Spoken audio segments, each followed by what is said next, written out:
En France, il y a une maladie qui est plus présente qu'on croit. Elle se cache, cette salope, elle sait être discrète parfois. Cette maladie, elle touche plus de 3 millions de Français. Elle démotive, fait perdre l'envie de bouffer la vie et d'en profiter. Elle est généralisée, pourtant on évite souvent d'en causer. Peur sans doute de paraître fou, des préjugés. On préfère ronchonner dans son coin comme persuadé d'être condamné à cette fatalité. Dépression rime avec récession, c'est vrai, mais elle est surtout créée par un coup de circuit caractériel. Personne ne peut se sentir face à elle intouchable, qu'importe le sexe, l'âge, le niveau de vie. Cette merdouille est universelle. Après, il ne faut pas confondre avec la déprime qui est plus douce, même si emplie de démons et d'idées noires. Être déçu, les bras par terre, le découragement de soi, des sautes d'humeur. Ça, c'est juste la vie et ses brouillards. La déprime, c'est une vapeur passagère, au contraire de la dépression, nuage quasi permanent.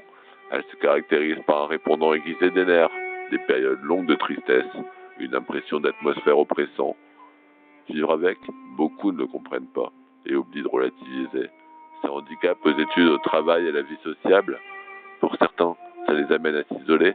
La vie quotidienne devient fardeau, on oublie de prendre du plaisir, dans la tête ça ne cesse de cogiter. Ça ne s'arrête pas. Du matin à la nuit, besoin de calmer ça dans un verre d'alcool, un joint ou un médoc pour tomber auprès de Morphée. On se braque, on change les rapports habituels. Certains disent qu'elle est surtout présente chez les êtres forts, encore une connerie à foutre à la poubelle. Elle touche beaucoup de personnes fortes mentalement, peut-être trop, car elles emmagasinent dans le mental. Puis, ça se met à péter. La personne se dévalorise et s'exclut sans le remarquer. La dépression est dure à cerner. Elle déphase. Génératrice de stress, elle est dégénératrice face à la société.